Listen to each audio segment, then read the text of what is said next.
I want to talk about the three armories in Parliament.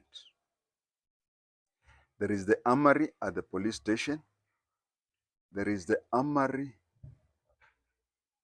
at the Sergeant at Arms office, and there is an armory at President Kenyatta's mausoleum. I don't know how to pronounce it. I want to talk about them because I get disturbed when things happen, various things. We approach those things in three or more formations, in more than one formation. There is the professional aspect of it, there is the tribal aspect of it, and there is the political aspect of it.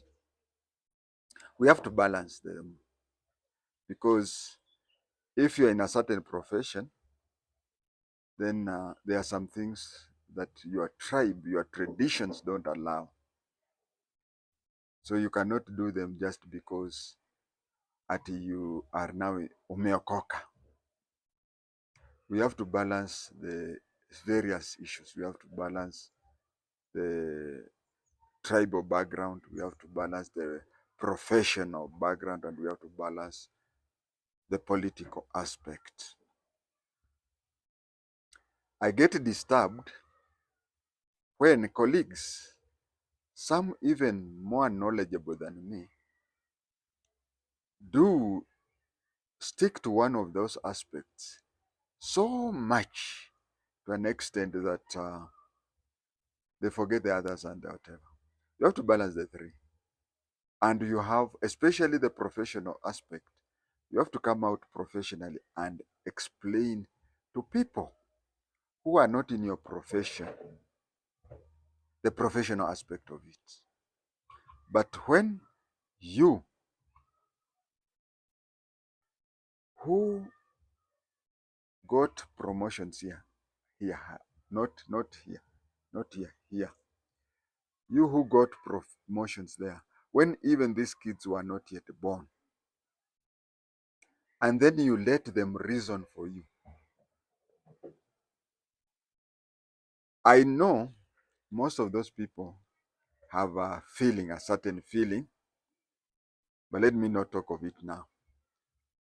But let your feeling, let your whatever,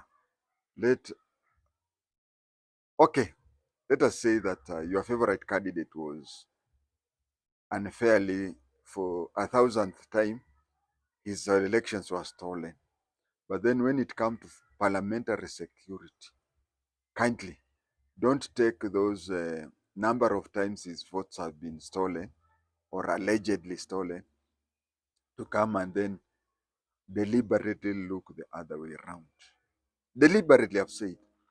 And even without blinking. And we exchange things and whatever, inbox and whatever.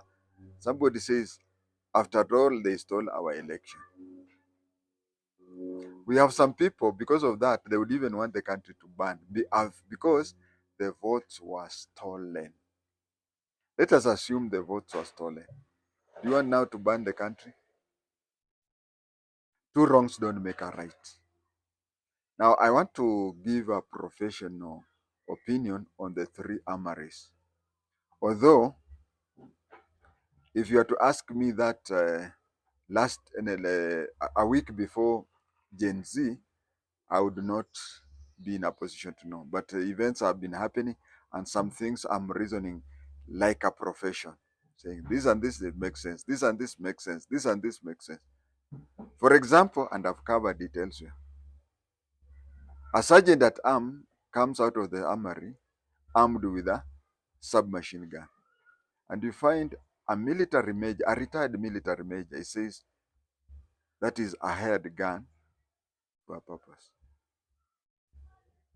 Somebody they were the same rank with, and actually the one who was saying hired gun is got the major ahead of this one.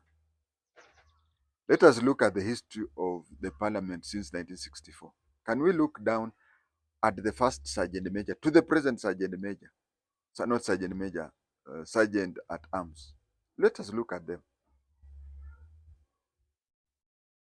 In fact, we have an unfair distribution such that mostly sergeant at arms are recruited from the KDF, not the police and whatever.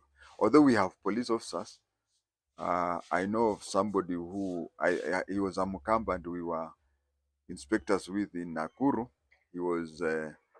He ended up being a staff in the sergeant. He left the police service as a chief inspector. He ended up as a member of staff in the sergeant. But most of the people, although it says that people with experience in disciplined forces, but the KDF has more people than all other arms combined.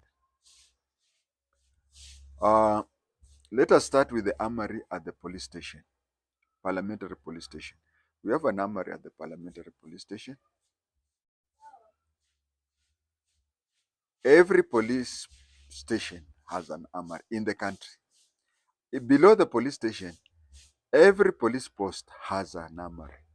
And below a police post, every patrol base has an armory. So there we cannot talk more. The armory at the police is controlled by the OCS Parliament, and all police stations countrywide have armories. That goes by that. Two, Sergeant Major. I get irritated when I find people who, okay, we may, it goes by country. There are so many ways of starting it. We could have the way we have. We could even suggest amendments. We could do whatever. So when the, this is the responsibility of the chief armory, no, the chief firearm licenser, chief firearms licenser. And I know very many of them personally. David Bayer, my personal friend, was there. Mr. Walker Amzungu was there. There are so many people. And for a long time, I don't know where their offices are now, but for a long time, their offices were somewhere near Kenyatta National Hospital. Now, if it is the duty of that person to decide who, when you see the OCPD giving you permission to own a firearm, he's doing it on behalf of the chief firearm licensor, who is I think an assistant commissioner, an assistant inspector of police, assistant inspector general of police. So these are the people. Sergeant at arms may have been treated. I'm saying that last month I would not be in a position. May have been treated as special police officers, like the special police officers that are there at KICC. And if you look at my KICC recording, I've already talked about special police officers. Or even there could be a law that whatever, but there has been that. And as recently as a few months ago, an MP complained about the what is his name, the Nyali MP. He was Jichopevu. Jichopevu had entered the parliament with a firearm, and Jichopevu was told to surrender the firearm to the sergeant at arms. When he surrendered it to the sergeant at arms, it was placed in the armory. So this is something that has been there. And if anybody wants it to be scrubbed or amended or whatever, you don't have to incite agency and whatever. You just go write to the relevant, maybe you can write it to the chief licensing officer, or you can write to the clerk of, and if you find that you have written that way and they find that whatever, they'll tell you, no, this is the wrong person to, the right person to do is that. Or if they may even say, okay, you can copy this letter to ABCD. Why don't you take that action? And you know, security, the parliament by itself there is need for security. We have had cases of other countries where parliamentarians are the people enter there with guns and kidnap the parliamentarians and stay in the parliament for long. So this one had nothing to do with the taxation. Okay, taxation, MP voting, yeah. But what has the sergeant at arms got to do with that? Third and final, the Muslim, I've just learned that the Muslim, there is an armory there. That armory belongs to the KDF. Now, we have talked about the police armory, we have talked the sergeant at arms armory, now we're talking of the military arms. These military people went there in August 1978. After Jomo Kenyatta was buried, these people have been there forever.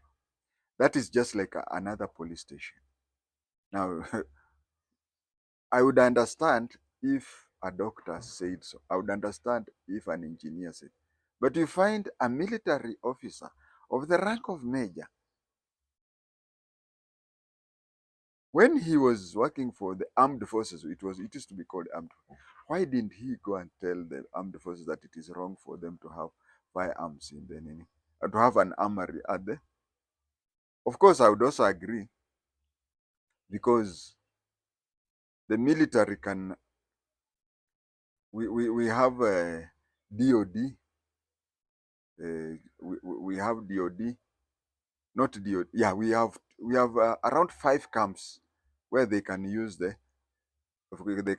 can use the armory. We have the army headquarters in Alinga. We have DOD at Lenana Road.